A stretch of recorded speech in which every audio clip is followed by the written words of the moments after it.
Bonjour à tous, bienvenue sur le vlog numéro 2 de l'UPRAP. Ce soir, on va revenir un petit peu sur les différentes activités, les derniers épisodes qui ont été diffusés sur la chaîne YouTube. Entre autres, donc l'Esprit Frappeur, notre dernière enquête qui a lancé, on va dire, un petit peu notre chaîne YouTube. Parce qu'on voulait déjà dans un premier temps remercier tous les abonnés qui nous ont rejoints sur notre chaîne. Grâce à cette enquête, beaucoup nous ont rejoints et on vous remercie déjà dans un premier temps pour tous les gens qui se sont abonnés, qui ont liké nos vidéos, qui ont aimé, qui ont commenté aussi. Il y a eu beaucoup de commentaires sur cette vidéo, il y en a encore au jour d'aujourd'hui. Et dans un premier temps, effectivement, merci à tous. Donc ce soir, on va un petit peu revenir sur les deux dernières enquêtes. Donc entre autres, l'Esprit Frappeur et le Manoir Oublié, où on va un petit peu évoquer avec vous les différents points qui ont été marquants sur cette enquête. Et puis, comme beaucoup nous ont demandé aussi, on vous parlera de Maëva, hein, quel est un petit peu son devenir et où elle en est un petit peu sur les activités présentes chez elle et sur son histoire personnelle. Voilà. Donc, dans un premier temps, on va parler effectivement de l'Esprit Frappeur. Donc, Hubert, tu peux nous raconter un petit peu, quand on est rentré dans cette maison, en fait, quelles ont été les premières impressions? Ah ben, les premières impressions, c'est vrai que ça a été tout de suite un ressenti, non pas de gêne, mais c'est vrai qu'on ne s'est pas forcément senti tout à fait à l'aise en entrant là. C'était la première fois, pourtant c'était pas la première maison que nous faisions chez un particulier, mais là c'est vrai que on a tout de suite senti vraiment une lourdeur, voilà, on n'était pas forcément à l'aise, donc on savait dès le départ que ça ne serait pas une enquête simple. Donc voilà, et puis après, effectivement, au fur et à mesure de la soirée, voilà, tout ce qu'on a pu ressentir, voilà, ça a continué, et puis voilà, jusqu'à la fin, on n'a jamais été vraiment complètement serein pour mener l'enquête. Donc voilà, effectivement, dans cette maison, il y a eu beaucoup de choses. Dès qu'on est entré, qu'on a fait les premières visites, hein, on a senti effectivement cette oppression. Et puis tout de suite, dès qu'on est monté au premier étage, cette différence entre ces deux fameuses chambres, la chambre bleue qui n'a pas été filmée parce qu'elle était très sereine, on s'y sentait très bien, mais par contre effectivement la chambre rose qui a occupé un petit peu 80% de l'activité de notre enquête sur place. Donc dans cette enquête, il y a eu beaucoup de faits marquants que vous avez pu voir, entre autres effectivement tous les déclenchements de K2. Oui. Énormément, oui. Énormément de déclenchements de K2. Donc on tient à préciser sur la moitié de l'enquête, à peu près, dans cette maison, le disjoncteur général a été coupé. C'est-à-dire qu'il n'y avait plus aucune électricité dans cette maison. Hein. C'est pour ça que sur la deuxième partie, vous voyez un petit peu de lumière, mais on avait, sur la première partie, coupé ce disjoncteur. Donc Adeline, est-ce que tu peux nous rappeler un petit peu ce que toi tu as ressenti dès que tu es rentrée dans cette chambre rose? On a coupé justement pour éviter les interférences et pour avoir un travail quand même plus concret. Dans cette pièce, la chambre rose, très chargée au niveau de... voilà, j'ai eu des ressentis, j'ai eu une vision à un moment où je crois que c'était au milieu de la vidéo, vous pouvez voir que j'ai eu une vision d'un homme. Voilà, j'ai posé quelques questions, il s'avérait que c'était bien la bonne entité que j'avais accrochée. Voilà, dans cette chambre rose, beaucoup d'énergie, pas si négative que ça en fait, c'était plus une sorte de protection mais maladroite. Donc voilà, effectivement, il y avait, vous verrez sur la vidéo le lieu où il y avait un tapis par terre. Vous avez ressenti notamment Sylvain quand il s'est assis à un moment sur le tapis. Il a ressenti une sorte de froideur qui est venue vers toi ou sur toi. Voilà. Et moi, j'avais ressenti dès le départ, au même endroit, beaucoup de choses assez pas négatives, mais c'était vraiment ancré sur le tapis en fait. Après, on pensait que ça peut venir, comme on vous a expliqué lors d'un live, ça peut venir aussi de certains mobiliers anciens, notamment les tapis, etc. Mais non, c'était vraiment une entité accrochée vraiment au même endroit dans cette pièce. Donc cette entité a bougé également. Voilà, donc on a principalement... on est resté principalement dans cette pièce parce que c'est vrai que c'était, comme nous expliquait Maëva, il y avait beaucoup plus de phénomènes à l'étage, surtout dans cette chambre, hein, puisqu'il y a eu des jouets apparemment qui ont bougé dans la nuit, des coups, les portes, etc. Donc principalement dans cette pièce-là. Donc voilà, donc c'était assez enrichissant. On n'a pas eu trop on n'a pas eu du tout de réaction de Spirit Box, hein, comme je tiens à le signaler, puisque c'est une personne qui est décédée d'une mort violente. Donc en général, une entité, excusez-moi, en général les entités qui sont mortes assez violemment ou par leur souhait, notamment un suicide, ils ont la difficulté de revenir au niveau de la parole. Donc ça, je tiens à le préciser. C'est pour ça qu'on n'a pas eu du tout de réaction. On n'a pas eu du tout d'ailleurs des réactions. Alors, les réactions de Spirit Box, on a eu très très peu, quasiment pas. Il a pu communiquer uniquement avec le K2, hein, puisque c'était plus simple pour lui. Mais au niveau Spirit Box, il n'y a pas eu de résultat. Ce qui est normal, hein, par la force des choses, hein, c'est tout à fait logique.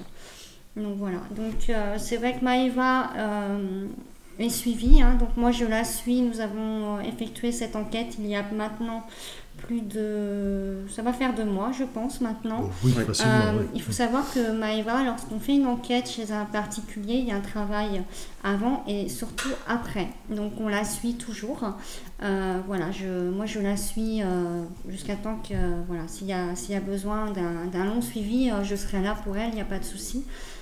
Voilà, donc pour le moment au niveau des résultats, il y a du mieux, mais ce n'est pas encore ça. Elles se sont apaisées, mais elles ressentent toujours, il y a toujours des phénomènes. Donc comme j'expliquais, c'est une entité accrocheuse sur cette personne. Ce n'est pas une entité liée à la maison, c'est une entité qui est liée, qui est vraiment accrochée à cette dame. Donc voilà, c'est assez compliqué justement à faire partir, puisque c'est encore une autre approche. C'est pour ça que je prends le temps, mais je prendrai le temps qu'il faut de toute façon pour aider cette personne. Donc voilà, au fil du temps, si besoin, ne serait-ce qu'une contre-enquête à voir avec cette dame, on n'hésitera pas, si besoin, à retourner voir Maëva. Hein. Et au niveau du ressenti, tu avais senti Alors moi j'avais ressenti, entre la première et la deuxième visite.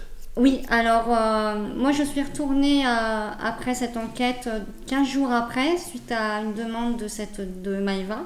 Hein, donc je suis restée 3-4 heures avec Maëva pour avoir plus d'explications assez personnelles, on dira. Et j'ai ressenti moins de lourdeur déjà dans cette habitation et notamment sur elle. Elle se sentait quand même plus apaisée. Ce qui est important aussi, puisque c'est vrai que quand nous avons des phénomènes style accrocheur, on ne dort plus, on pense différemment, on est perturbé forcément. Et elle se sentait quand même nettement mieux, nettement apaisée de toute façon. Donc c'est mon travail aussi en parallèle, hein, de toute façon. Donc ça mettra du temps, mais il faut prendre le temps. Donc voilà. Au niveau de l'enquête, on a eu principalement des réactions K2 qui ont bien répondu à certaines questions. C'est vrai qu'on posait certaines questions. C'est vrai, quand on est vraiment dans une enquête, on ne se rend pas compte de certaines questions qu'on peut poser, puisqu'on est vraiment dans l'enquête. Hein. C'est vrai que des fois, c'est assez... On est vraiment plongé dedans. On est plongé, donc il y a certaines questions qui n'ont pas lieu d'être. Hein. C'est vrai qu'on s'en rend compte par la suite. Mais il y a eu beaucoup de retours à certaines questions qui s'avéraient vraies, puisque j'ai eu des visions et un toucher.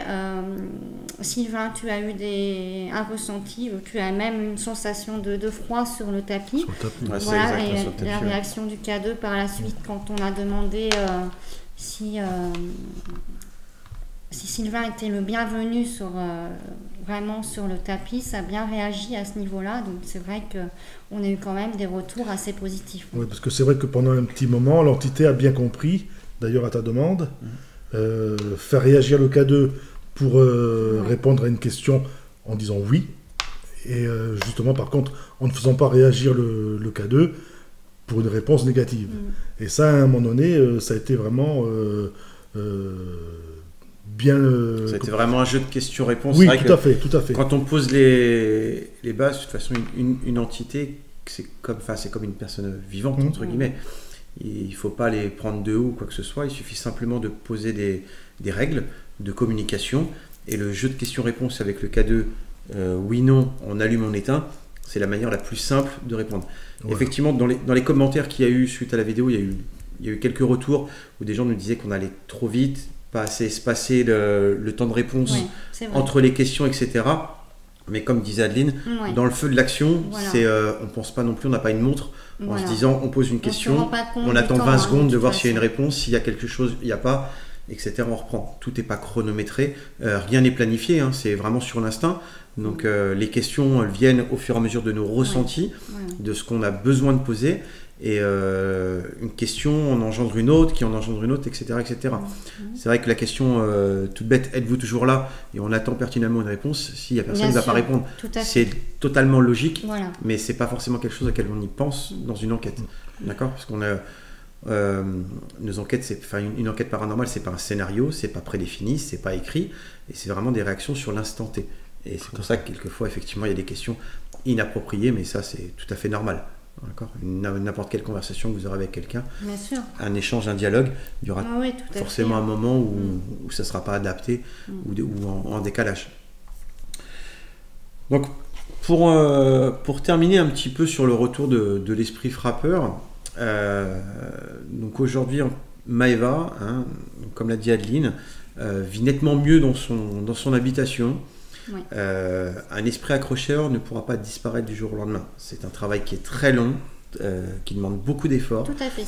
Adeline travaille énormément avec Maëva à distance pour pouvoir effectivement qu'elle retrouve cette sérénité qu'aujourd'hui elle a partiellement à son domicile. C'est pas 100%. Cette entité est toujours présente, mais les phénomènes sont nettement moindres. Elle a surtout appris à vivre avec et elle a réussi à comprendre. On va dire qu'entre les deux, entre l'entité et Maëva, il y a une alchimie qui s'est mise en route. Une cohabitation. Voilà. Parce qu'une complicité, ça serait trop fort. Mais... Déjà, un travail sur la personne, notamment Maëva, c'est important qu'elle comprenne le pourquoi du comment et qu'elle accepte de vivre avec. Si toutefois l'entité ne peut pas, pour le moment, n'est pas prête à partir. Mon travail aussi, c'est de lui faire comprendre qu'il faut accepter. Donc elle arrive à vivre avec, ça va mieux. Ce n'est pas encore ça malheureusement, mais ça prendra du temps effectivement. Mais après, et ça peut avoir un effet à double sens également, parce que justement l'entité, se sachant peut-être mieux comprise, mieux acceptée, peut aussi, au niveau des phénomènes, elle peut très bien se calmer aussi. Voilà, c'est ça. Voilà. Donc c'est pour ça aujourd'hui, effectivement, donc Maëva a retrouvé une vie un petit peu plus normale, on va dire ça comme ça, et un travail de fond est toujours en place, et on tâchera de vous donner des nouvelles sur la page Facebook de Maëva d'ici quelques mois pour faire un petit peu un retour d'expérience. Parce que le travail continue. Et le travail pour nous continue. Pour vous, il s'arrêtera à la fin de la vidéo, mais pour nous, il continue derrière, bien entendu. Et c'est comme ça sur chaque personne chez qui nous ferons une enquête chez un particulier. Chaque particulier qui nous contactera, on ne le laissera pas sans rien derrière. On vient faire l'enquête, on apprend les phénomènes, effectivement on extrait quelques images pour pouvoir vous transmettre un épisode, mais derrière il y a tout un travail de fond. Et c'est le but de l'UPRAP, il est là. Voilà, c'est le but ultime, c'est ça. C'est la priorité de notre équipe, justement aider les personnes jusqu'à vraiment à la finalité de la chose. C'est pas uniquement faire une vidéo ou une enquête, c'est vraiment suivre le particulier du point A au point B. Il n'y a pas de ce côté-là. C'est ultra important pour nous aussi. C'est notre travail de toute façon. Pour ça, on s'est lancé dedans pour ça. Ouais. Donc voilà pour l'enquête, cette enquête. Et il y a quelques jours maintenant, vous avez pu découvrir notre nouvel épisode, donc le manoir oublié, où on a eu la chance d'obtenir l'autorisation de pouvoir tourner sur ce site magnifique c'est donc vraiment, un ancien site hein, de... C'est assez atypique, effectivement. Voilà, c'est un SSR, hein, un établissement de soins de suite et de rééducation. Donc, comme on l'a dit sur la vidéo, c'est un établissement d'accueil pour adultes et enfants lourdement handicapés qui, en fait, s'est révélé être une source de sérénité. Tout à fait. Contrairement à ce qu'on a pu découvrir en visuel, oui. où le manoir principal d'approche comme ça semblait effrayant, alors qu'en fait, c'est totalement serein. C'est vraiment très serein, très calme et très apaisé. Le lieu est vraiment apaisé. Donc, oui. Donc c'est aussi ça, vous montrer aussi que certaines enquêtes ne sont pas... Voilà, c'est jamais... on ne peut pas savoir à l'avance. Voilà, il y a des lieux qui sont très intéressants au niveau des enquêtes, mais il se peut qu'il n'y ait pas de résultat, comme ce qu'on vous propose dans cette vidéo. Et voilà, c'est important aussi de vous montrer que il n'y a pas forcément de résultat dans toute enquête ou toute exploration de toute façon. Mais ça nous permet aussi de vous faire découvrir aussi des endroits Bien sûr, qui sont dans le Loiret. Et puis pour ceux qui sont dans d'autres départements, voilà, effectivement, on peut vous montrer aussi des endroits qui sont maintenant inoccupés, à l'abandon, hein, comme c'est le cas de ce SSR. Et voilà, on y va et c'est un petit peu à l'aventure, hein, parce que on ne sait pas, comme disait Adeline, on ne sait pas du tout ce qu'on va y trouver, mais c'est vrai que là, dès le départ, hein, dès qu'on a mis les pieds... voilà, on s'est senti vraiment en sérénité. Ouais. Hein, quel que soit le bâtiment dans lequel on se trouvait, c'était vraiment hyper apaisé. Il y a un bâtiment 7, 8. Alors il y a 8 bâtiments en tout. Voilà, il y a le bâtiment principal, là où on a fait la majeure partie de l'enquête, qui est le manoir, hein, le manoir des Ormes, superbe. Qui est le site de base, où en fait c'est greffé par la suite quand les terres ont été rachetées par l'établissement de soins. Toute la partie hospitalisée, toute la partie délabrée que vous avez pu voir, qui malheureusement a été cassée et mis dans un état pas possible, ce qui est vraiment dommage. Et toute cette partie-là, en fait, c'est des bâtiments récents qui ont été rajoutés, où c'était des gens alités, donc c'est des gens qui étaient handicapés, qui avaient besoin de soins, mais qui ne pouvaient pas se déplacer par leurs propres moyens, donc qui étaient en lit, comme dans un hôpital, concrètement. Et toute cette partie-là, en fait, c'est des bâtiments neufs, et il y a à peu près une petite dizaine de chambres et de couloirs, de dédales de couloirs, où on s'est un petit peu même perdu, parce que en fait, ça forme un U, et tout est ramifié, et il y a plein de couloirs à l'intérieur. Oui, tout à fait. Hein, donc c'est pour ça. Donc on a voulu effectivement se concentrer sur le bâtiment le plus vieux, hein. Voilà, se concentrer sur la pierre la plus vieille, dans le manoir, qui s'est révélé, comme vous avez pu le voir, en fait, être à l'intérieur magnifique. Très magnifique. Voilà, la salle principale, tout le rez-de-chaussée, avec malheureusement la cheminée cassée et l'escalier qui est d'une splendeur comme on en voit rarement. Et c'est vraiment dommage que ce site ait laissé, c'est comme vraiment ça. Dommage, hein, c'est vrai qu'un site comme ça, qui soit détruit par la nature et par l'homme, malheureusement. Et par des vandales, parce qu'il y a beaucoup de vandales, c'est dommage, mais voilà. Non, c'est vrai c'était très intéressant aussi pour nous de découvrir ce genre de lieu abandonné, même si on n'a pas eu de résultat. Voilà, on voulait vous montrer un peu le travail sans résultat aussi. Hein. C'est important aussi que vous sachiez que toute enquête n'est pas du tout la même. Absolument. Oui, c'est important. Hein. Alors toutes nos enquêtes, même si il n'y a pas forcément beaucoup de résultats ou très très peu, seront diffusées. On est là pour vous montrer tout notre travail. Donc même si derrière il y a un petit épisode qui ressort, si on va sur un lieu qu'il n'y a quasiment rien dedans, on vous sortira peut-être un épisode qui fera que 30 minutes, mais ça sera un épisode supplémentaire pour vous montrer aussi qu'on ne vous montre pas que le meilleur. Voilà. D'accord ? On vous montre toute notre activité dans tous les lieux où on recherche, parce qu'il faut savoir qu'avant de partir sur un lieu, c'est des mois et des mois d'enquête particulière, de recherche, de demande d'autorisation, de contact téléphonique, de se déplacer pour aller reconnaître les lieux, etc.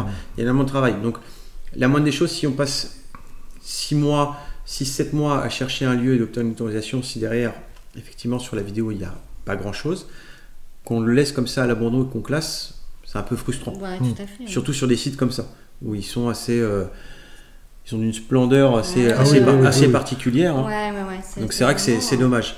Donc c'est pour ça qu'il faut vraiment qu'on continue à diffuser ce type d'enquête. Ça nous permet d'échanger avec vous aussi notre travail. Hein. Tout à fait. Quand il n'y a pas de résultat, c'est important que vous sachiez voilà, ce que l'on fait au niveau des enquêtes. Parce qu'il y a toujours un petit commentaire éventuellement voilà, que tu fais très bien d'ailleurs, avec un petit commentaire historique. Voilà. Donc au moins, à défaut de voir des fantômes ou des manifestations quelconques, au moins le site qu'on vous montre, vous pouvez éventuellement apprendre quelque chose. Apprendre à découvrir. On apprend toujours sur une enquête de toute façon, que ce soit historique ou humain, ou voilà, c'est vraiment, il y a toujours une leçon c'est important à tirer, aussi, ça à tirer.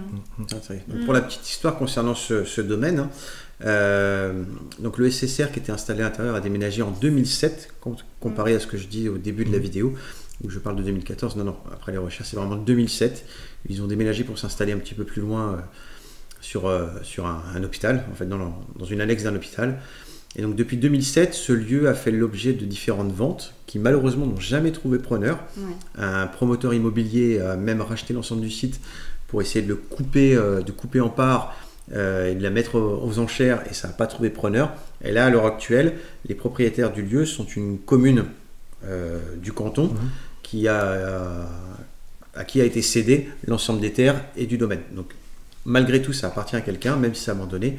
Donc sachez que chaque site appartient à quelqu'un. Il faut toujours une autorisation. N'y allez pas comme ça à l'aventure. Donc on fait le choix de vous donner les noms et les villes dans lesquelles se trouvent les sites, mais c'est pas pour que vous y alliez comme ça en pleine nuit tout seul. Les sites sont assez dégradés, donc n'allez pas en rejeter pour ceux qui le veulent, qui veulent faire, et n'y allez pas sans autorisation. Parce que en l'occurrence sur ce site-là, le SSR des Ormes, les gendarmes font souvent des patrouilles. Oui, bien sûr. Quand c'est accessible de la route, donc les gendarmes voient. Et s'ils passent et que vous êtes attrapé sur le site, je pense que vous aurez des petits problèmes avec la justice. Donc faites vraiment attention et n'allez pas sur les sites sans autorisation. Surtout, c'est un rappel, mais c'est pour votre bien. Faites vraiment attention. C'est hyper important. Donc concernant cette enquête, vous avez pu voir aussi à la fin une petite nouveauté. Donc en fait, on n'a pas pu faire tout ce qu'on voulait faire.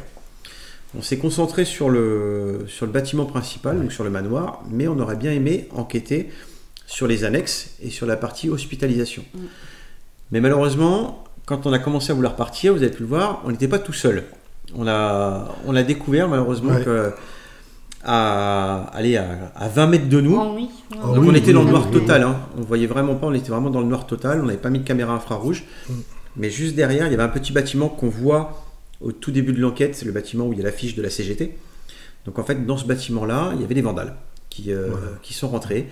Et quand on commence à descendre les marches d'escalier pour pouvoir sortir du manoir et aller à l'hôpital, on entend des gamins, enfin des idiots, en train de casser des vitres, du verre cassé, on entend taper dans les murs, ils étaient en train de tout casser. Au sol, Donc malheureusement, on a quand même beaucoup de matériel, donc on a souhaité partir pour pas être embêté, on voulait pas les voir ni se retrouver face à eux, on savait pas. Aline dit à un moment effectivement qu'on entend un boum boum boum juste derrière. Il y avait une fête un petit peu plus loin, donc dans notre imagination, effectivement, les gens qui étaient à la fête, alcoolisés, qui viennent un peu dégradés, ça aurait été très vite de s'en prendre à nous, à notre matériel. Ça valait pas le coup de prendre le risque. Aussi, hein, ça valait pas le coup de prendre le risque. On assure la sécurité, on a plié bagages et on est parti. De toute façon, sur un site, si vous y allez 2-3 heures et qu'au final vous n'avez toujours aucune activité, bien sûr. Qu'au niveau de vos sensations personnelles, comme le disait Adeline, quand on était au premier étage, c'est très serein, c'est très calme. C'était vraiment très serein, très calme. Donc c'est vrai qu'on s'est dit, on va éviter tout problème et surtout se protéger au niveau sécurité parce que ça va tellement vite, surtout dans le noir. On ne sait pas qui on peut... sur qui on peut tomber, quoi.